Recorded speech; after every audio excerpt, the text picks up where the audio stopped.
जरूरी नहीं है। कैंसर जो होता है वो जल तत्व के, आपके पंचभूत में जल तत्व के कारण होता है। वो मंत्र जो होता है प्राण शरीर में स्थापित होता है। सोशल मीडिया पे इतनी गहरी व्यवस्थाओं को ओपन कर देना ठीक नहीं है, क्योंकि वहां से आगे, लेकिन जो मनन करना है वो ज्ञानी का काम है और वो बहुत कठिन है। बहुत कठिन मतलब बहुत कठिन है। जहां जैसे मूव करना है वो कर देता है।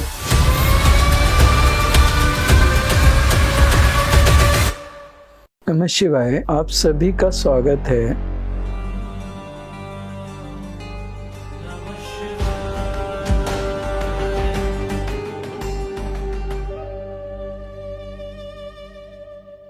निखिल जी का प्रश्न है, जैसे गंगा, यमुना और सरस्वती सुषुम्ना बताते हैं, वैसे ही क्या पृथ्वी में भी चक्रों या उनके समान कोई ऊर्जा बिंदु होते हैं? इनका प्रश्न एक है कि नाड़ी में भी नदियां होती हैं, नदियों से जुड़ी होती है नाड़ी। मैं उसको स्वीकार करता हूँ। इनका प्रश्न का दूसरा हिस्सा मुझे समझ नहीं आया। ये कहते हैं कि क्या चक्रा में भी बिंदु होते हैं? चक्रास अपने आप में एनर्जी के स्रोत हैं। चक्रास से वो एनर्जी निकलती है, वहाँ शक्ति स्थापित होती है। तो आपके जो भी ब्रह्मांड की ऊर्जाएं हैं वो चक्रास से कनेक्ट हैं और चक्रास से वो एनर्जी प्रवाहित होती है। हर चक्रा के हर पेटल्स में अपनी स्पेसिफिक एनर्जीज होती है, उसका डायमेंशन होता है, उसकी अपनी फ्रिक्वेंसी होती है और उसकी अपनी क्वालिटी होती है। मैं समझ नहीं पा रहा आपका प्रश्न, या प्रश्न आपका गलत है, क्योंकि चक्रा तो एनर्जी ही है। चक्रा कोई मैटर तो है नहीं है कि आप किसी कपड़े का बना लो या किसी लकड़ी का बना लो। चक्रा एनर्जी से ही बनते हैं और वो उतनी सूक्ष्म एनर्जी होती है कि दो आंखों से उन चक्रास को देख भी नहीं सकते। वो एनर्जी, उसका बेस ही एनर्जी है। तो उसके बारे में आप एनर्जी क्या बोल रहे हैं, मुझे समझ नहीं आ रहा। चलो नेक्स्ट है हेमंत नरसिंह भाई नकरानी। इनका क्वेश्चन है, मेरे घर के मंदिर में 3 इंच का पारे का शिवलिंग है और उसकी जलेरी 12 इंच की है। शिवलिंग छोटी और जलेरी काफी बड़ी है। क्या यह ठीक है या हमें जलेरी को बदलकर शिवलिंग के अनुसार छोटा करना चाहिए? भाई साहब, अभी आपने स्थापित कर लिया, सब कुछ हो गया, उसके बाद आप बदलोगे? मतलब खाना खाने के बाद पूछ रहे हो कि जात क्या है तुम्हारी? जिसने खाना खिलाया उसको पूछोगे तुम्हारी जात क्या है? अभी तो आपने स्थापना कर दी, सब कुछ हो गया, अभी क्या बदलना है? अभी मत बदलिए, मेरे हिसाब से मत बदलिए, क्योंकि वो जागृत हो जाता है, उसकी अवमानना होती है। चलिए नेक्स्ट। ठीक है, नमः शिवाय। नेक्स्ट अगले हैं लोथिका, ये लेवल 1 के साधक हैं। इनका क्वेश्चन है, मेरे पापा को 2024 में ब्लैडर कैंसर का पता चला। उनकी कीमोथेरेपी हुई और अब वे पूरी तरह ठीक हो गए हैं। अब उन्हें नींद में दिक्कत, घुटनों में दर्द और सूजन रहती है। क्या इसका हमारे घर के वास्तु से कोई लेना देना है? प्लीज समाधान करें। आपके घर में वास्तु, एक तो वास्तु का आप वीडियो देखोगे, लेकिन साउथ थोड़ा सा ओपन है आपके घर में, एक चीज। दूसरी चीज, जरूरी नहीं है। कैंसर जो होता है वो जल तत्व के, आपके पंचभूत में जल तत्व के कारण होता है। जहां भी जो भी चीज रुक रही है, तो जल तत्व का क्या रहता है कि वो प्रवाह देता है, गति देता है। और कैंसर का ट्यूमर क्या है, वहां पे जो मूवमेंट है, वो सेल्स जो फ्लश होने चाहिए वो सेल्स फ्लश नहीं हो पा रहे और वहां पे वो एक प्रोसेस रुक रही है। और दूसरी चीज, जल तत्व, यहाँ पे एक स्प्लीन होता है, यहाँ लीवर के साइड में स्प्लीन एक हार्मोनल ग्लैंड होता है। उस हार्मोनल ग्लैंड में इन्फेक्शन होने के कारण भी ट्यूमर आते हैं। तो वो हार्मोनल ग्लैंड है, मतलब उसका जल तत्व के साथ तो वो कनेक्ट है। कभी कभी स्प्लीन के उसका रीजन स्प्लीन नहीं होता, कभी कभी वाकई ट्यूमर होते हैं। बॉडी में फायर एलिमेंट थोड़ा कम हो जाए तो ट्यूमर होते हैं। लेकिन इसमें अगर प्लैनेट्स की एनर्जी को ठीक करके और जल तत्व को अच्छी तरह से प्रवाहित किया जाए तो कैंसर के पेशेंट ठीक हो सकते हैं। वो हीलिंग करने वाले साधक जो रहते हैं, और कैंसर हमेशा क्या होता है कि पलट के वापस आता है। केमोथेरेपी के बाद में कैंसर थोड़ा, और वो बिल्कुल एकदम शांत होता है, केमोथेरेपी के बाद में एकदम साइलेंट हो जाता है, वो धोखा देता है, वो ऐसा नहीं ऐसा अपने को महसूस नहीं होने देता है कि हम अब बीमार हैं या हमें कोई प्रॉब्लम थी। वो उस पेशेंट को लगता है कि बिल्कुल एकदम ठीक हो गया, और उसके बाद कैंसर बहुत प्रचंड वेग से वापस आता है। उसके साथ मैंने एक चीज देखी है, तो अगर कैंसर का पेशेंट है और उसने केमो लेके क्योर हुआ है, तो एक बात है कि पूरी सावधानी से उनकी केयर की जाए और उनके शरीर में फायर एलिमेंट और वाटर एलिमेंट को बैलेंस रखा जाए। और सबसे बड़ी चीज एक है, कैंसर उसमें ब्लड को ज्यादातर मैंने देखा है कि कैंसर के पेशेंट को प्रॉब्लम आखिर में लास्ट में ब्लड से होती है। तो एक ब्लड का उसका चेकअप होना चाहिए थोड़ा सा, कि उसकी जो ब्लड की प्रॉपर्टीज है वो प्रॉपर है कि नहीं है। तो ये थोड़ी सावधानी रखनी चाहिए। ठीक है जी, थैंक यू। नमः शिवाय। नेक्स्ट। नमः शिवाय। नेक्स्ट है रवि जी, इन्हें आपसे बात करनी है। हाँ बोलिए रवि जी। भैया जी नमस्कार। भैया जी नमः शिवाय। रवि जी बोलिए। आपने अभी स्टार्टिंग में आपने जो कंडीशन लगाई है मैं उसका आदर करता हूँ। मैं आपका सिर्फ आशीर्वाद चाहता हूँ। पंजाब से हूँ, बस मैं आपके चरणों में प्रणाम करता हूँ। Bless you. अपनी बात इतने में करता। नमः कृपा कीजिए बस। नमः शिवाय। नमस्कार। नेक्स्ट। धन्यवाद।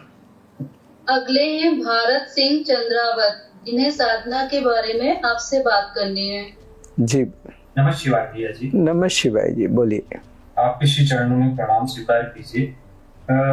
साधना के संबंध में हमें कुछ जानकारी चाहिए थी, आपके मार्गदर्शन की परम आवश्यकता है हमें। भैया जी हम माँ भगवती जगदम्बा दुर्गा के वो छोटे एक मंत्र की साधना करते हैं और उसी मंत्र से हम शाम को हवन भी करते हैं। तो वो मंत्र ऐसा है कि मात्र 7 या 8 मिनट में उसकी एक माला जाप हो जाती है। लेकिन अगर ध्यान पूर्वक किया जाए, एक मंत्र का जाप करके उसकी वाइब्रेशन को महसूस करें, तो 1 से 1.5 घंटे तक वो माला अच्छे से होती है, बिना कोई शारीरिक तकलीफ के, मानसिक पीड़ा के। और शाम को हम उसका हवन करते हैं। और उस ऊर्जा को व्यवस्थित करने के लिए सुबह 1 घंटे हम मेडिटेशन करते हैं। अब यहाँ हमारा द्वंद्व ये है भैया जी, कृपया मार्गदर्शन करें। आपका आशीर्वाद शायद द्वंद्व से हमें मुक्त करे। उस ध्यान में मंत्र जाप से भी जो ऊर्जा प्राप्त होती है, उसके लिए जो मेडिटेशन करते हैं, तो अब मेडिटेशन और मंत्र दोनों में इतना अच्छा महसूस होता है कि अब हम असमंजस में थोड़े से आ रहे हैं। कृपया मार्गदर्शन करें कि मेडिटेशन और मंत्र क्या बेहतर है हमारे लिए, कृपया देख के हमें बताइए। देखिए मेडिटेशन एक्चुअल क्या होता है कि एक चीज कंपलसरी है कि आप श्वास लोगे, आप कुछ भी करो श्वास आपकी चालू रहेगी। तो बड़ी बात है कि श्वास के साथ में मंत्र कैसे मैनेज हो, क्योंकि श्वास आपको फिजिकल बॉडी से प्राणमय शरीर में लेके जाती है, आपको दूसरे शरीर में कनेक्ट करती है, आपकी हायर बॉडी से कनेक्ट करती है। बात यहाँ पे ये नहीं है कि आप गहरे ध्यान में जाते हो।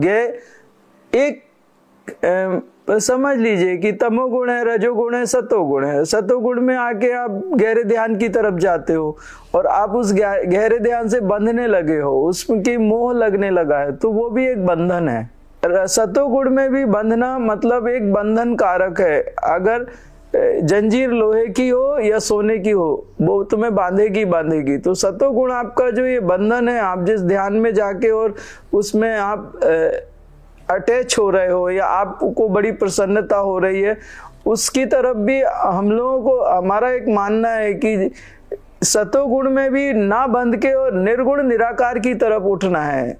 तीनों गुणों के पार जाओगे तब कहीं मुक्त होगे। तो इसमें महत्व हम इस बात को नहीं देते कि आप उसमें आनंद आ रहा है। महत्व इस बात का है कि क्या आप अपने हायर बॉडीज में एंटर कर पाए, उस एंटर करने की उनकी प्रोसेस क्या है हायर बॉडीज की। तो वो जो श्वास होता है, श्वास में जब आप मंत्र डालोगे तो वो मंत्र श्वास के साथ दूसरे शरीर में जाके वो स्थापित होता है, और वहां से जो व्यवस्था आती है वहां से अजपा जप आती है। वो मंत्र जो होता है प्राण शरीर में स्थापित होता है, वहां पे वो जब अच्छी तरह से स्थापित होता है तो वो जप आपको करना नहीं पड़ता, वो अपने आप अंदर से आता है। आप सोते भी रहोगे तो वो जप चलता रहेगा, आप काम भी करते रहोगे, आप बोलते रहोगे, आप पिक्चर देखते रहोगे, आप डांस भी करोगे, तब भी वो जप चलता रहेगा। उसको अजपा जप बोलते हैं और वो प्राणों में स्थित होता है। भैया जी यही अवस्था हमारी है, लेकिन हम उसको समझ नहीं पा रहे। जैसे ही एक मंत्र करते हैं तो हमारे विशुद्धि चक्र में वाइब्रेशन होता है, वैसे ही ध्यान के समय बैठते हैं तो भी वो विशुद्धि चक्र में अच्छा वाइब्रेशन काफी लंबे समय से हो रहा है, और वो वाइब्रेशन खुली आंख से भी होता है। कितना भयंकर डीजे भी बजे तो उससे कोई व्यवधान नहीं आता है, आप आराम से मतलब खुली आंखों से भी ध्यान में अवस्था में रह सकते हैं। लेकिन हम समझ नहीं पा रहे हैं कि अब क्या करें, कृपया मार्गदर्शन की। जागृत ध्यान भी हमारा हो जाता है। मार्गदर्शन के लिए अध्यात्म में बहुत सारी चीजों को मार्गदर्शन नहीं किया जा सकता, वहां गुरु की कृपा, गुरु एक बच्चे को उंगली पकड़ के लेके जाता है उसके भीतर, वो वहां पे होता है। और अगर आप इतने गहरे में जाने लगे हो तो मैं आपसे एक ही बात कहूंगा कि किसी गुरु को आप स्वीकार करो, और जो भी आपको बेहतरीन लगे उनको स्वीकार करके और उनके आज्ञा में चलिए आप, ये सबसे बेहतर है। इससे आगे का ज्ञान सोशल मीडिया पे देना उचित नहीं है। सोशल मीडिया पे इतनी गहरी व्यवस्थाओं को ओपन कर देना ठीक नहीं है, क्योंकि वहां से आगे अगर आप कहते हो विशुद्धि का है तो विशुद्धि तो आकाश तत्व को पार कर, आकाश तत्व है, 5 भूतों में आकाश तत्व सबसे बड़ा है। तो ये जब आप आओ किसी गुरु के पास समर्पित होते हो तब आपकी वो ऊर्जा देखता है, आपके अंदर की नाड़ी तंत्र देखता है कितने शुद्ध हुए हैं, आपके चक्रास देखता है, आपके काम कहाँ क्या बाकी हैं, वो सारे करा के और वाकई विशुद्धि चक्र आपका क्लियर हो गया है या हो रहा है तो वो ऊपर उछालता है। फिर भैया जी आपसे बात कर रहे हैं तो भी हमारे वाइब्रेशन या हो रहा है, स्पाइनल कॉर्ड में भी हीट गर्मी महसूस हो रही है, तो हम बस अभी वर्तमान में तो समझ नहीं पा रहे हैं क्या करें आप, ये मार्गदर्शन। एक्चुअली ये आपका काम ही नहीं है मित्रा, ये गुरु का कार्य है। जो तुम बोल रहे हो करने की कोशिश कर रहे हो ना, ये गुरु तुम्हें बताता नहीं है, तुम्हारी ऊर्जा को वो जहां जैसे मूव करना है वो कर देता है। तुम क्या करोगे, तुम्हें वो चीज दिखती नहीं है, तुम्हें सिर्फ फील होती है और तुम उसको कंट्रोल कर नहीं सकते, तो तुम समझ के भी क्या करोगे। ये तुम्हारा काम ही नहीं है, गुरु का काम है। नहीं, बस ये जानना चाह रहे कि मंत्र जाप करें कि ध्यान की ओर अग्रसर हो, कृपया रास्ता दिखाइए हमें। हमें सबसे बेहतर मंत्र जाप लगता है। मंत्र जाप जो रहता है, हम आपको इसी का जवाब दिया, मंत्र जाप आपको दूसरे शरीरों से जोड़ता है। ध्यान धोखा देता है, ध्यान मन से जुड़ा है और धोखा देता है। लेकिन मंत्र जाप जो रहता है मन के तंत्र को वो कंट्रोल करता है। मंत्र जाप, ध्यान एक जंगली घोड़े के जैसा है, आज लगा कल नहीं लगेगा, परसों कहीं और चला जाएगा वो। लेकिन मंत्र जो होता है उस ध्यान को उस पे लगाम डालता है, घोड़े को जैसे होता है। वो मंत्र की शक्ति उस मन के तंत्र को कंट्रोल करती है। इसलिए मुझे लगता है ध्यान से ज्यादा मंत्र जाप।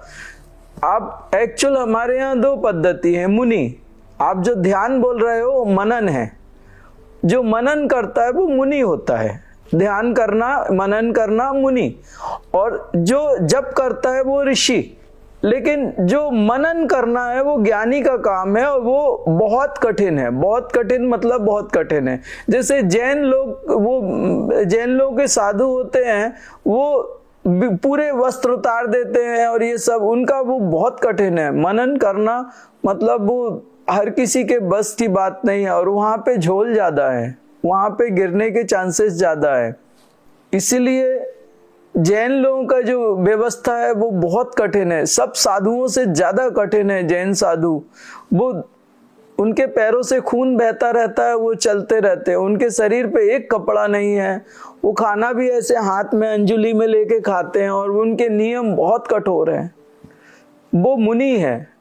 आप हर व्यक्ति मनन नहीं कर सकता, लेकिन जप जो होता है, ऋषि हुए, वो ऋषि बहुत हुए, और ऋषि परंपरा से आगे बढ़ना मुनि परंपरा से बढ़ने से ज्यादा सरल है और ये सुरक्षित है। तो मैं यहाँ पे आपको सजेस्ट करूंगा कि मंत्र मत छोड़िए। मंत्र की अपनी शक्ति होती है और वो लगातार बढ़ती जाती है और वो तुम्हें संभाल के लेके जाती है। मंत्र एक माँ के जैसा है, वो तुम्हें खींच के लेके जाता है परमात्मा के पास। बिना मंत्र के तुम मंत्र छोड़ के मनन करोगे, वो एक घाटे का सौदा हो जाएगा। नमः शिवाय। नमस्कार।